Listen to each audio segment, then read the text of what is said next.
AEW Dynamite Fyter Fest Night 2 is in the books.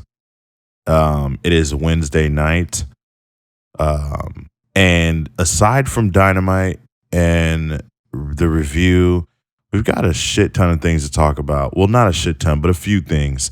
In regards to some things that's been floating around the internet and the wrestling community, speculation, reports, and things of that nature. And before I get to the review, I just want to give my thoughts, and I want to talk about the if, ands, the buts, and the whys. And so let's get straight to it. There's been a lot of talk about CM Punk. That was like the first thing, right? Wait, before I get into that, welcome to Within the Ropes, ladies and gentlemen. I am sorry.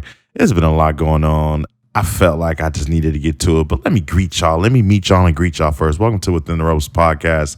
I am your host, the host, Bryan Tronic.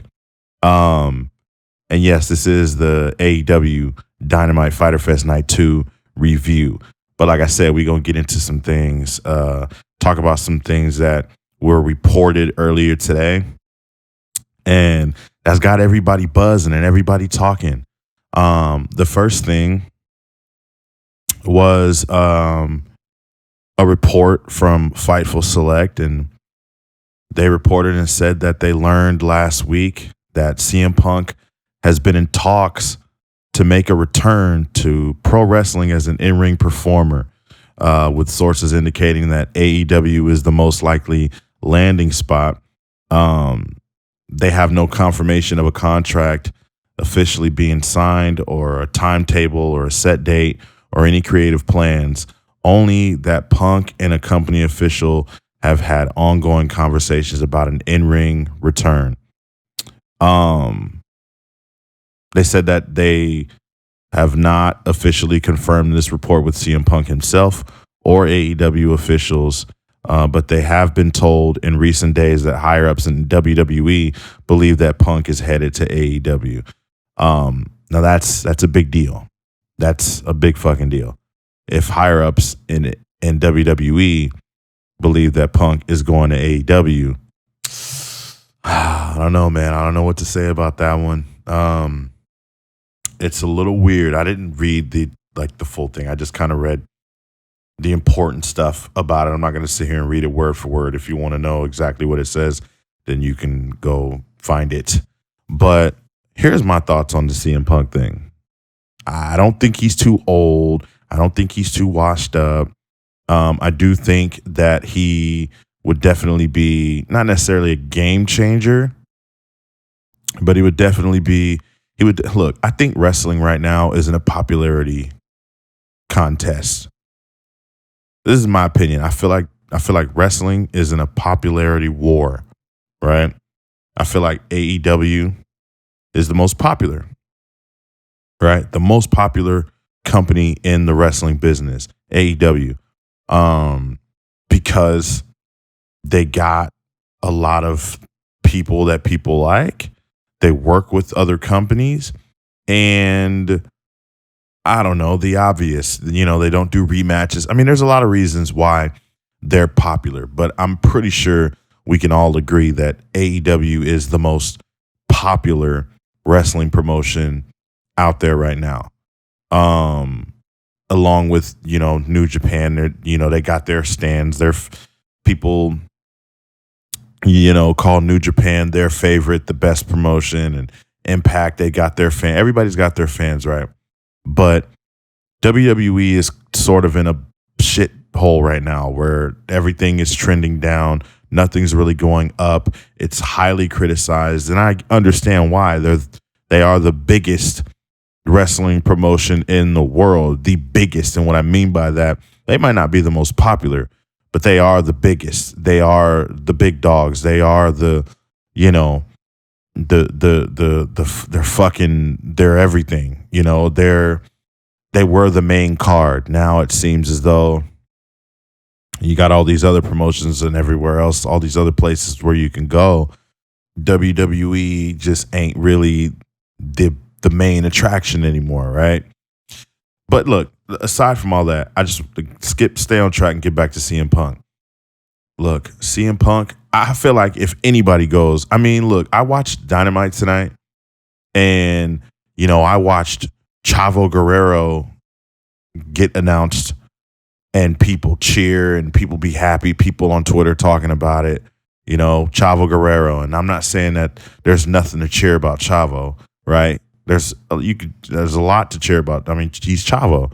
But I notice a trend in AEW. Anything happens or anybody comes, it's like the best fucking thing in the world. And, if WWE did the same thing, then it's not as popular. It's not as cool, right? For example, like the Orange Cassidy and Sting situation that happened ringside tonight.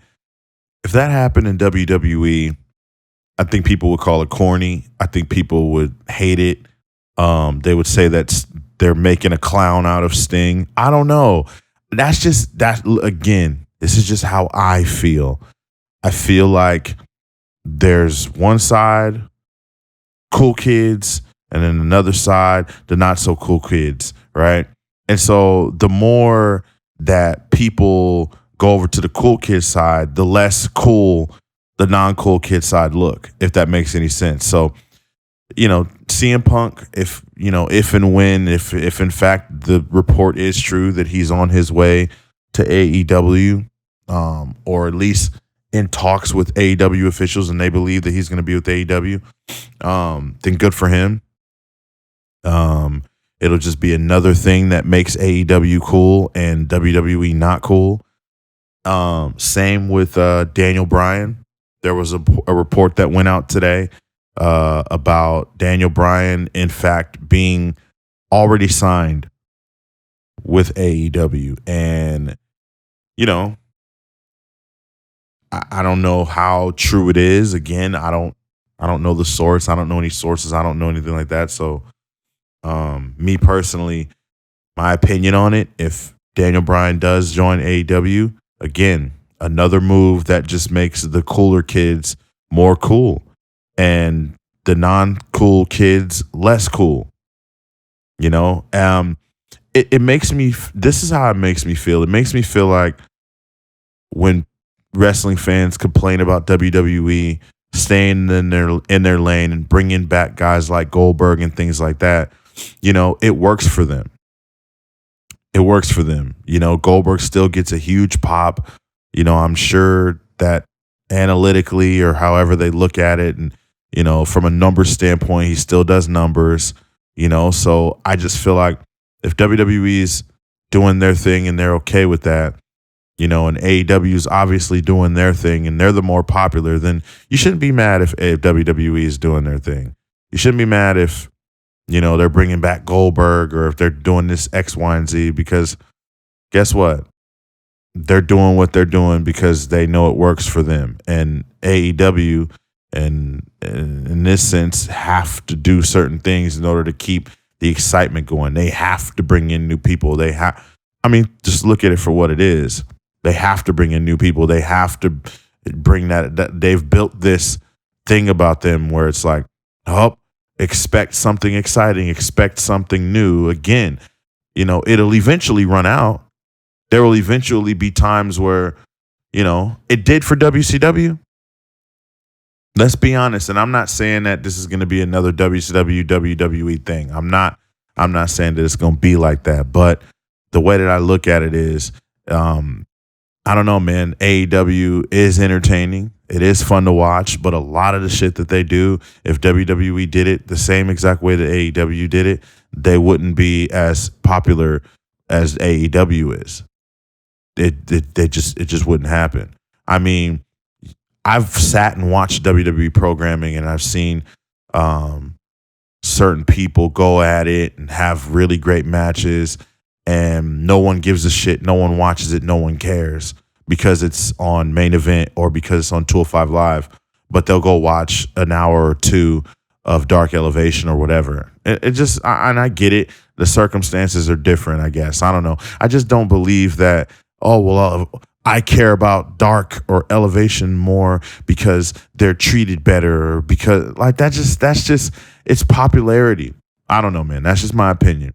I'm not taking no shots at nobody. I don't want anybody to get offended or feel some type of way about me saying how I feel. I just feel like it's popularity, man. It's all a popularity contest. Now I seen people on Twitter talking about WWE should get rights to certain songs. Like, bruh, that's Tony Khan's lane. Let Tony stay in his lane. Let Vince and the WWE stay in theirs. If you don't like it, then guess what? At least you got AEW. They're very popular right now, and it's kind of like being a bandwagoner, right? They the champions right now. They the new fresh NBA champions. They just won the Super Bowl. They on fire right now, and with these, accusations allegedly, or however you want to look at it, reportedly, I don't know if it's official or not, but with Daniel Bryan and CM Punk possibly coming to those rosters, they've now built a super team. So they're gonna win a couple more championships.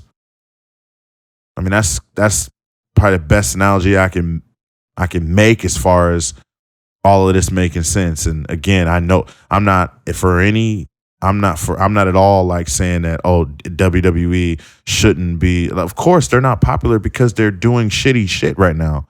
WWE is doing absolutely nothing to help their product, to help their company from a creative and popular and fun standpoint. Like they're not doing a damn thing. So I'm not saying that, people are stupid for thinking that AEW is fun. No, AEW is fun. AEW is cool. AEW is the hottest right now, but they'll eventually not be the hottest. And, then what? But that's just how it is. That's just how everything goes. That's the way the cookie crumbles. And I just wanted to give my 2 cents in on the whole situation and really just, give y'all my opinion and how I look at things. AEW is popular. WWE's not. A lot of y'all want WWE to do the same things AEW does, but it's not going to happen. Vince is not going to do that. Vince didn't do the same things that WCW did. He damn sure not going to do the same things that AEW does. It's a long shot in terms of working with other promotions and letting other people in and doing that. You can kiss that goodbye. You can kiss him letting people go into business for themselves and do their own promos and go out there and put together death matches and shit like that. You can kiss that goodbye. That's not going to happen. So, I see it that way, and that's how I'm able to enjoy WWE. That's how I'm able to enjoy AEW. That's how I'm able to enjoy any and every kind of wrestling I watch, and I don't get so bent out of shape, and I'm not on Twitter talking about, you know what, fuck this, man. I want my Peacock money back. I want my WWE money back. I want all this shit back. Fuck this shit, man. This is fucking bullshit. And then when every other wrestler gets released, you know what, this is bullshit, man. Fuck this. These people, it's like, I don't fucking know these people, bruh. I don't know these people, and I'm damn sure not finna be up and on. Yeah, it's sad, it's bittersweet, but that's business. They got somewhere to go now, though. Like I said, AEW, they the cool kids. Everybody got somewhere to go now. So, we shouldn't be mad. We shouldn't be tripping. We shouldn't be nothing. Wrestling should be fun for everybody. So, I think that was my first little thoughts on this podcast, at least, of me in regards to the differences between AEW and this whole buzz with CM Punk and Daniel Bryan. And, is this a W for AEW? Is WWE's backs against the wall? It's just like, bro, WWE's backs are not against the wall. They have their fan base. Their fan base isn't going anywhere. You see that they're back to television. They're selling out Raws and SmackDowns with shitty fucking booking, shitty stories. People are still going. So it is what it is, man. I ain't going to spend too much time on it. Let's run through this show real quick. AEW Dynamite Fyter Fest Night 2 started off with the first labor of Jericho. Chris Jericho versus Shawn Spears with Tully Blanchard. Shawn Spears immediately has the chair. as he is the only one that could use the chair. MJF joined commentary. Jericho makes Shawn drop the chair with some shots. Jericho grabs the chair, but he's not allowed to use the chair. Shawn Spears kicks him in the gut. Chris Jericho takes him out on the apron. The fight goes out there. He throws Shawn into the barricade, grabs a ringside camera to pan around at the fans. A lot of AEW chants going on at the time. Later on, Chris Jericho goes for his springboard drop kick. Shawn Spears shoots a chair to Chris's head midair. Chris Jericho does get back on the offensive end and soon ascends the turnbuckle, but Shawn Spears catches him up top for a super belly to belly. He has Jericho's left arm draped around the ring post and smacks it with the chair. The chairman smacks it with the chair. They get back in the ring. Jericho takes Spears down with 2 shoulder tackles, double axe handle from up off the top, and the crowd pops. He sets Spears up on the top, and he does a 10 punch, which was one of the slowest 10 punches I'd ever seen in wrestling. Like, bruh, like, come on. It was one of the slowest 10 punches, and it looked so fake, but whatever. The crowd still popped. He said, he punches him, and then he hits a Frankensteiner off the top, one of those patented signature old school Chris Jericho Frankensteiners off the top rope. Then we get a hard shot by Spears that downs Chris Jericho for a near fall after a pin attempt. Shawn Spears then catches Jericho with a sit-out powerbomb for another 2 count. He gives Chris a chair shot and starts to strut around a little bit, feeling himself when he really should have stayed on the offensive end. He tees Jericho up with a chair, but Chris turns it into a walls of Jericho. Tully hops on the apron to distract. It works. Shawn taps. Sammy comes down to get involved, help Jericho out a little bit, scares off Tully Blanchard. Shawn Spears catches Chris Jericho on the skull with a chair.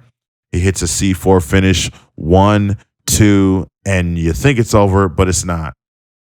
Shawn Spears wedges a chair in the corner. He picks Jericho up for another C4 before stacking the chair on Jericho's back. Chris Jericho escapes, shoves Shawn Spears into the adjacent side that has another chair wedged into it. Shawn Spears smacks off that chair. Jericho smacks him with the Judas effect for the finish. Jericho picks up the victory.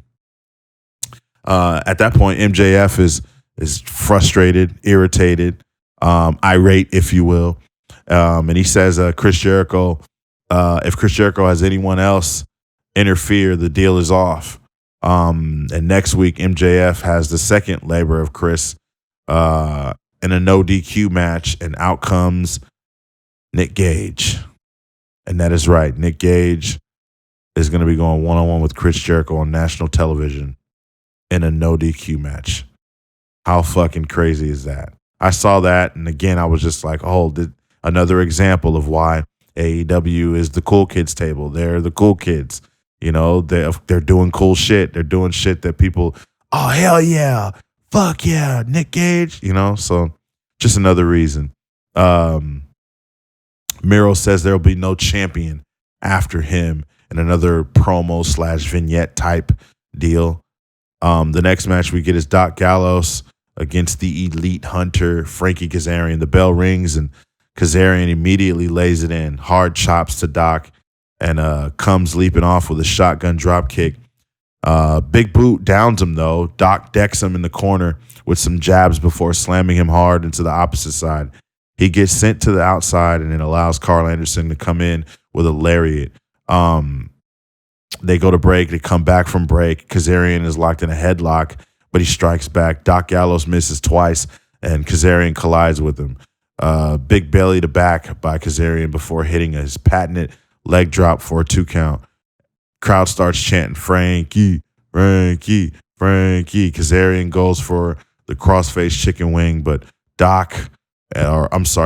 Anderson rather, gets in this business, and he eventually allows Gallows to hit his bomb finisher, and it's good enough for the 1, 2, 3, and Doc Gallows will pick up the victory.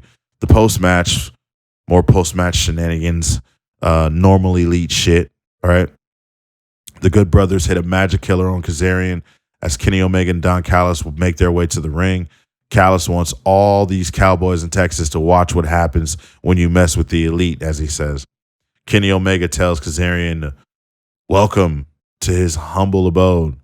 For months, he's been a thorn in their side. The elite hunter has now become the elite hunted. Suddenly out comes Adam Hangman Page with a beer in his hand. Everybody starts to chant cowboy shit. Don gets on the mic. He says, it's 4-on-1. Is he that stupid or is he just drunk? Right? And Adam Page starts to fight all of them after handing the beer to Don Callis. The numbers game got him. Out comes the Dark Order to even the odds. Kenny flees, of course. They're not going to touch each other. Silver Reynolds attack Carl, and Hangman nails him with a buckshot lariat. And that was pretty much the end of that segment. Per usual. Brian Cage is backstage, and a clip is shown to him revealing that Ricky Starks will celebrate his FTW championship win next week in Charlotte. That works out. He says, you know why? I love celebrations. The next match we get is a Wheeler Yuta against Darby Allin. This was the match where we had the shenanigans on the outside with Orange Cassidy and Sting trading shin kicks. Very casual. Very, very funny moment, I guess. Sting did the chest beating thing he does in a very lazy Orange Cassidy way, and that made me laugh. But Wheeler and Darby had a good one.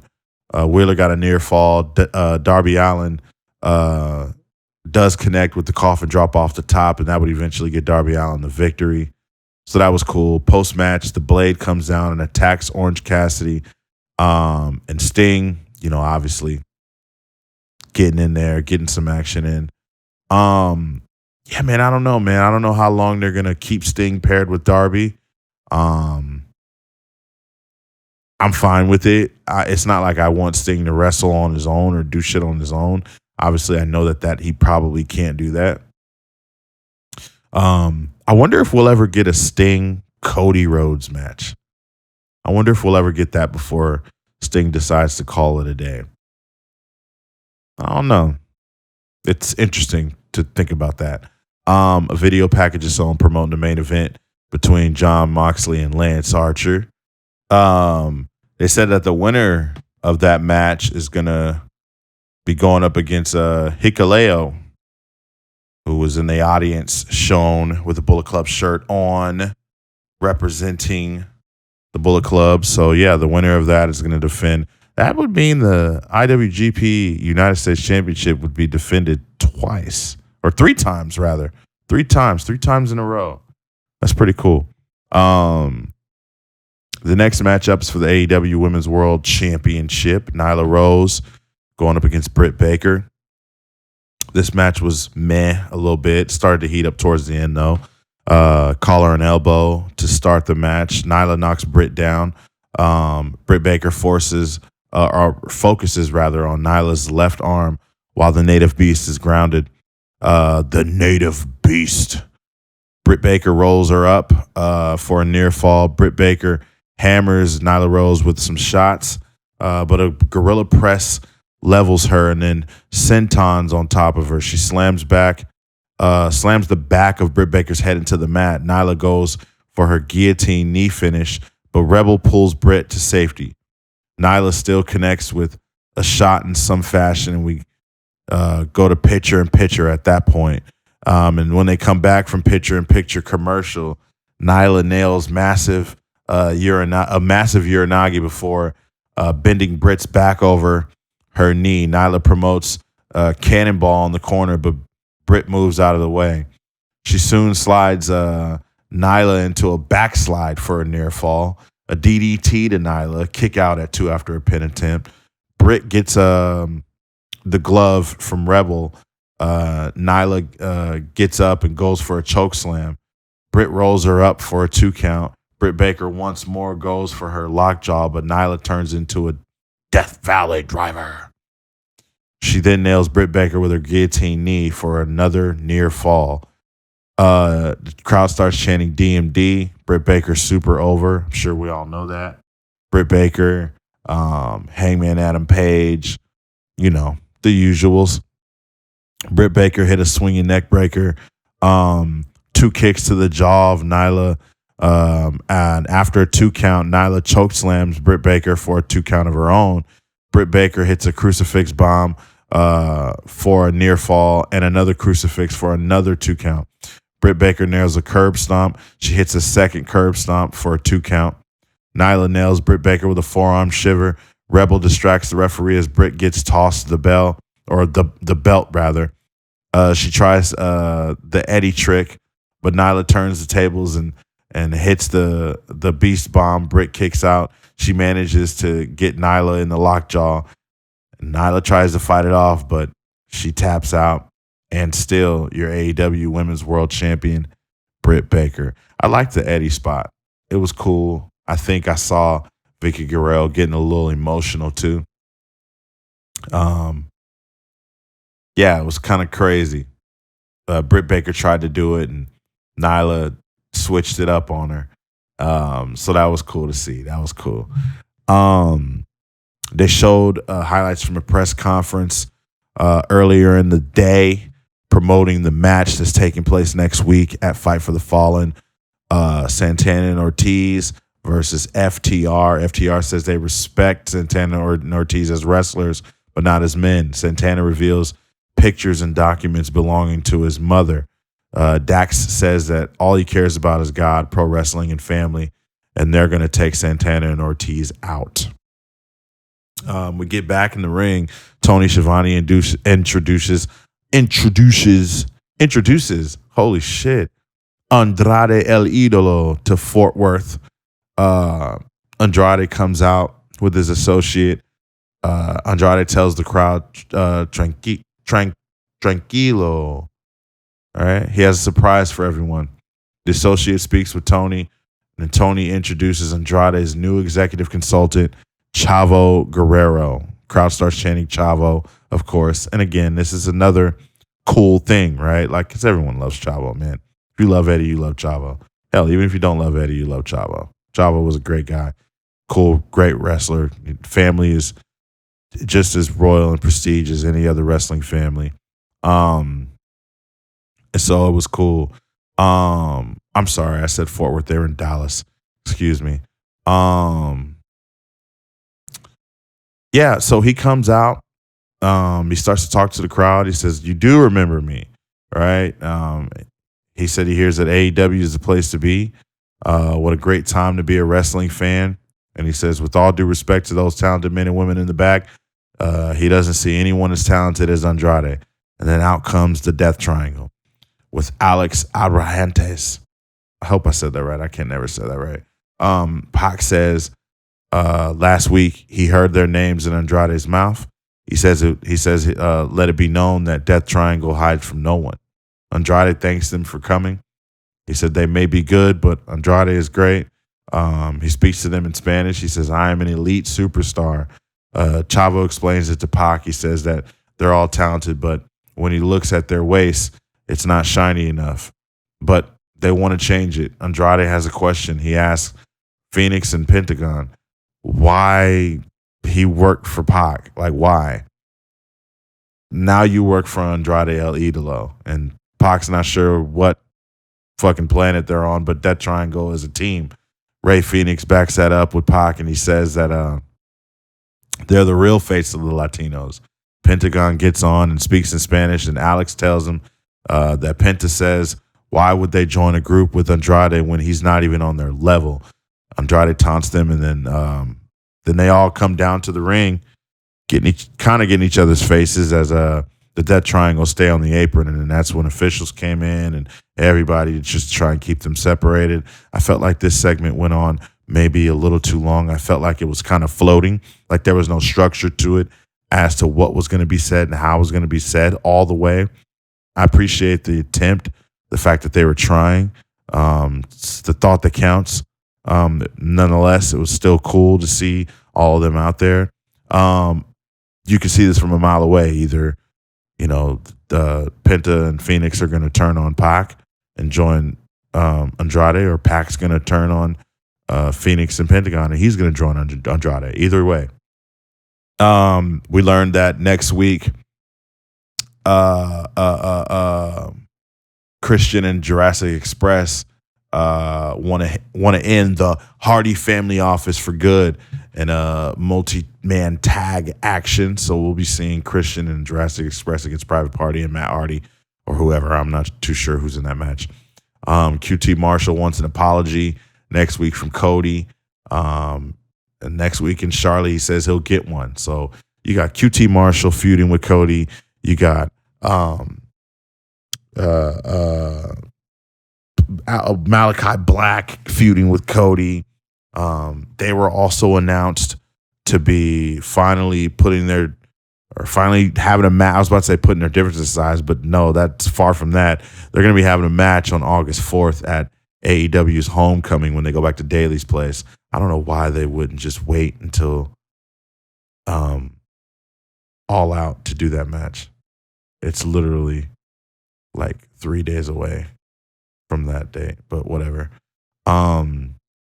We get the bunny. We get the Blade accompanied by the bunny against Orange Cassidy. Cassidy doesn't come out of the entrance, and Blade believes he's won. But Orange Cassidy climbs in from behind. He waits for Blade to turn around and starts to take it to him. Cassidy chants from the crowd. Again, crowd loves all these guys. Crowd loves chanting for all these guys and girls. They love booing for all these guys and girls. They just love it. The energy is different in AEW. I see it when I watch the programming. I try to chalk it up to maybe it's just a production thing. No, it's complete separation when it comes to electricity and excitement with AEW and WWE. And I'm sorry to keep noting that, but I keep noting that just to further my point, right? Like when you have the popular versus the non-popular. I mean, look, if CM Punk went back to WWE and Daniel Bryan went to WWE, it still wouldn't be cool for WWE because WWE is not the cool place. People would talk shit about them and be like, oh, you just want the fucking money. You don't want to have good feuds and good matches. You know what I mean? But anyways, let's move on. Blade, at this point, gets in control. At some point, he kind of like was like acting like he had an injury or something. And, the bunny's tending to him, and Orange Cassidy and the referee are in the corner kind of having a talk or whatever, something like that. But they end up going back at it. He goes for a suplex on Orange Cassidy. Orange Cassidy hits a stunt dog millionaire. Freshly squeezed chants now start in the crowd. The Blade catches Orange Cassidy up top to hit a gut wrench power bomb off the turnbuckle that looked fucking crazy. I loved it.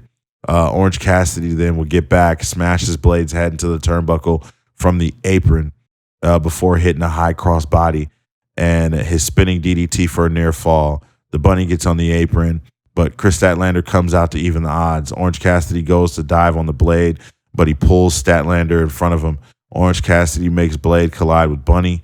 Orange Cassidy goes for the beach break on the outside, but can't do it in the ring. He goes for another DDT, but the Blade blocks it. He hangs him over the ropes and he hits a corkscrew tombstone for a very, very, very close near fall. Blade goes for the Doctor Bomb, but Orange Cassidy shakes free for a beach break attempt, but obviously no one on the first attempt, but the second one he was able to get through. Blade kicks out though. Bunny presents Blade with the brass knuckles. He swings and misses twice. Orange Cassidy connects with his orange crush for the W. What the fuck is wrong with me tonight? Holy shit. So Orange Cassidy picks up the victory. I'm confused. I'm starting to see a trend too with who's being used and who's not, who's being used on Dark and Elevation and who's being used on the main show.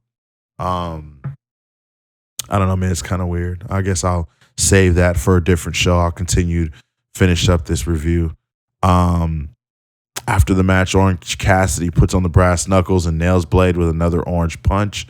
Backstage, we get Alex Marvez with Chris Jericho, as Jericho reveals that next week he is going to fight Nick Gage, and Nick Gage is going to bring, all this and that, and, all this crazy shit. Jericho says that he's going to bring the Painmaker. So it confirms we're going to get the Painmaker, Chris Jericho, against Nick Gage. I don't know what difference that makes. Chris Jericho's still, not in shape at all. And I'm not saying this to shame him or anything. I'm just saying, watching his match tonight was not enjoyable. And I'm pretty sure, I don't know. Maybe the point is for him to just get fucked up by Nick Gage. I don't know. Who knows? It's not. I don't see any enjoyment in that though, because Nick Gage isn't really my cup of tea either. Main event though, IWGP United States Championship. Jon Moxley, Lance Archer. These two men obviously don't wait. Jon Moxley goes right after him before the announcements could get done. Jon goes for a kendo stick, takes it to Archer. Shots are being traded between one another at this point. A massive pounce by Archer before hitting a rolling senton from the apron. He takes a kendo to Jon Moxley, but Moxley tackles Archer through the barricade. They brawl into the crowd. Archer pie faces Mox over a gate. They fight further into the stands. Lance Archer tosses a security guard into Jon Moxley. Looked like a fan, or it looked like they were trying to disguise as a fan or something. I don't know. They get back in the ring. Jon Moxley goes up for tope, but Jake warns Archer, who catches Moxley with a forearm. Lance Archer then pulls up the floor mat as Jon Moxley hits a paradigm shift on the concrete. Lance Archer at that point is out, and the referee started his 10 count. Lance Archer would get up. We see that Lance Archer's bleeding. Moxley makes it worse by sticking a fork to his forehead.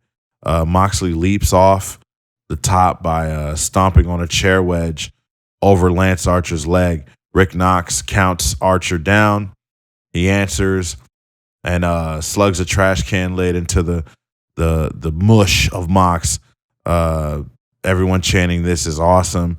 The two men trade a series of punches. Jon Moxley tells Lance he ain't shit and bites him, hits a lariat. Lance Archer soon fires back with a boss man slam. The referee, Rick Knox, counts Moxley, who answers the count. Lance Archer sets up two chairs for a blackout. He attempts it, but Jon Moxley drops down with a low blow. Some surprising boos after he hit it. Jon Moxley turns the chair edges inward, and he gets choke slammed on top of them. Lance Archer sizes him up and boots him in the corner. The crowd goes nuts. Lance Archer gets nailed with a paradigm shift. He gets up at the count of 5, flips Mox off with 2 fingers. He jabs and forks, or jabs the fork rather repeatedly into his forehead of Lance Archer. Moxley pulls out the barbed wire on a set of boards, which we've seen this numerous times in AEW since they've even existed. And those barbed wire on boards are on a pair of tables. Jon Moxley goes for a paradigm shift into it, but Lance Archer presents the fork and jabs and repeatedly right in the fucking forehead before choke slamming Jon Moxley into the barbed wire on the tables. Moxley can't answer the call, and Lance Archer picks up the victory, and he is the new IWGP United States Heavyweight Champion. And after the match, Lance Archer had a stare down with Hikuleo as they close the show. Those two will battle for the IWGP US title next week. And what should be a good one. So yeah, the show wasn't as exciting to me as the night 1 Fyter Fest. It was cool though. I think the big story surrounding AEW and what had people tuning in and talking was, Daniel Bryan and CM Punk and, that whole speculation and everything that they got going on there. So I don't know, man. Time will tell. I think I did read in the report in regards to Daniel Bryan that it could possibly happen at the stadium show in New York City. We'll see. I don't know. I don't know these things. I'm just reading them and I'm telling you guys. As you guys, I'm sure already know because it's all over the fucking internet, right? But look, man, I hope you guys enjoyed Dynamite tonight. I hope you guys enjoyed the review of Dynamite. We got NXT UK, Impact Wrestling. It should be a good one. I did not review Slammiversary because I got a little busy. I did watch Slammiversary, and I was entertained for the vast majority of it. But we're going to review Impact along with NXT UK tomorrow as a package. So stay tuned.